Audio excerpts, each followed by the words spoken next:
Hola queridos estudiantes de grado décimo. Como bien ustedes saben, hoy no voy a estar en el colegio, yo regreso hasta el jueves, pero sin embargo espero que la sesión de hoy podamos sacarle un poco de provecho continuando con las propiedades coligativas. Ya hemos visto las dos primeras propiedades coligativas, aumento y disminución en la presión de vapor. Nos quedaría por ver aumento del punto de ebullición o aumento ebulliscópico, disminución crioscópica o disminución en el punto de congelamiento y presión osmótica, que espero explicarlo personalmente cuando esté de vuelta. Bueno, acabamos. Tengan en cuenta que cuando se adiciona un soluto a un solvente, obviamente la presión de vapor disminuye y eso va a hacer que hayan unos cambios muy significativos en la manera como se alcanza el punto de ebullición y el punto de congelamiento. Creo que antes de salir al receso escolar habíamos abordado de manera somera este gráfico en donde nosotros tenemos este diagrama de fases, es decir, la temperatura y la presión para un sólido, para un gas y para un líquido. Esto es para una sustancia. Contextualicémonos que sea agua. Si se dan cuenta, el solvente puro es la línea azul y la línea roja o la línea que está por debajo es la solución, la disolución. Este es el triple punto donde estoy acá mostrando donde la sustancia se encuentra tanto en estado líquido, sólido y gaseoso. Es decir, cuando cogemos y sacamos un cubo de hielo en nevera y lo ponemos encima de un mesón, podemos observar que al mismo tiempo se está derritiendo, pero al mismo tiempo libera gas. Se llama triple punto, cuando la sustancia existe en los tres puntos, en los tres estados, líquido, sólido y gaseoso. Si ustedes se dan cuenta, ese triple punto disminuye cuando ese líquido se le ha adicionado un soluto, es decir, cuando se vuelve una disolución. Lo mismo va a pasar con los puntos de ebullición, es decir, y de congelamiento. Aquí tenemos la diferencia, el delta de temperatura de congelamiento o de effective freezing, donde vemos que el solvente puro tiene una temperatura de congelamiento mucho mayor que la de la disolución. Recuerden que cuando yo adiciono un soluto a un solvente, las moléculas tratan de moverse mucho más lento y se necesita mucha mayor energía para hacer mover esas moléculas en la disolución. Es por eso que el punto de congelamiento disminuye. Lo mismo va a pasar con respecto al punto de ebullición. La temperatura de ebullición del solvente puro va a ser menor que la del punto de la temperatura de ebullición de la disolución. ¿Qué significa esto? Que si yo tengo un agua, una, una, una, una olla con agua y la pongo a bullir a nivel del mar, pues la temperatura van a ser 100 grados, ¿cierto? Pero si yo a esa agua le pongo una panela, el punto de ebullición va a aumentar. Es decir, cuando veamos hacer ebullición la mezcla y medamos la temperatura, el punto de ebullición de la disolución o de la solución siempre va a ser mayor que el solvente puro. Lo mismo va a pasar con el punto de congelamiento. El punto de congelamiento va a ser mucho menor o va a ser menor con respecto al punto de congelamiento del solvente puro. ¿Hacia dónde va esto? Hacia analizar las dos siguientes propiedades. Disminución en el punto de congelación y aumento en el punto de ebullición.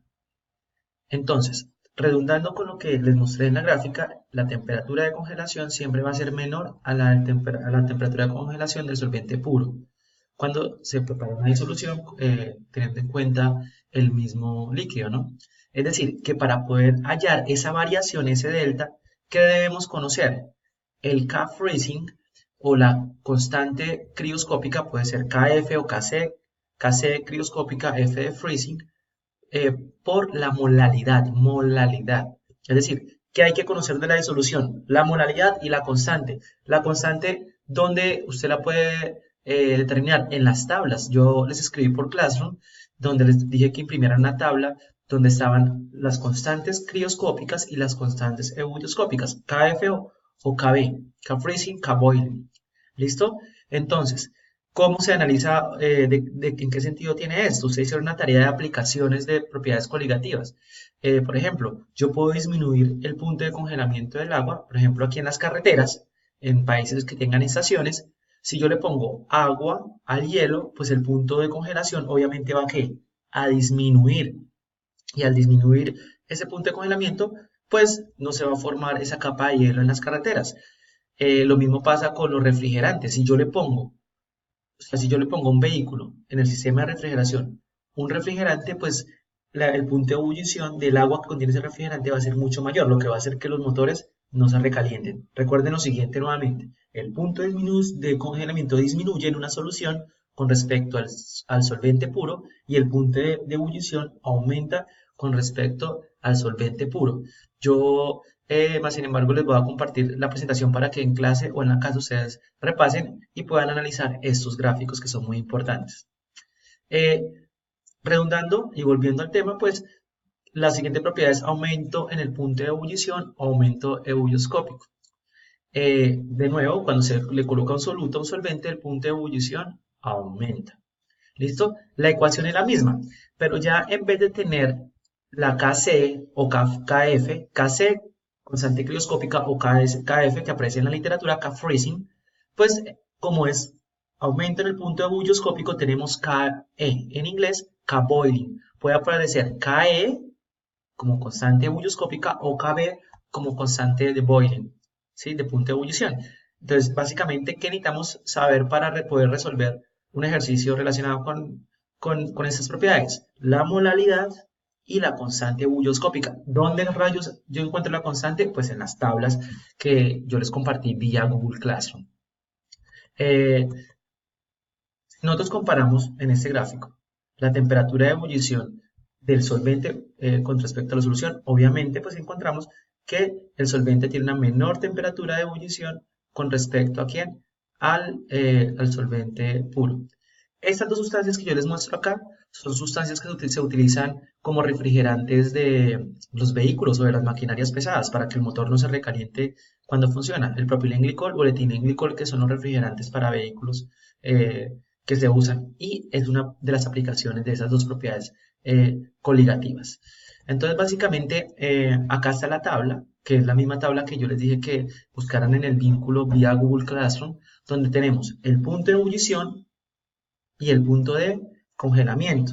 Si vamos a desarrollar un ejercicio relacionado con el delta de la temperatura, generalmente se les pide que determinen o el delta de temperatura, es decir, esa diferencia con esta expresión, o determinen el nuevo punto de temperatura. Si tú ya sabes que en este caso estamos hablando de agua, pues la temperatura de ebullición del solvente puro, ¿cuál va a ser?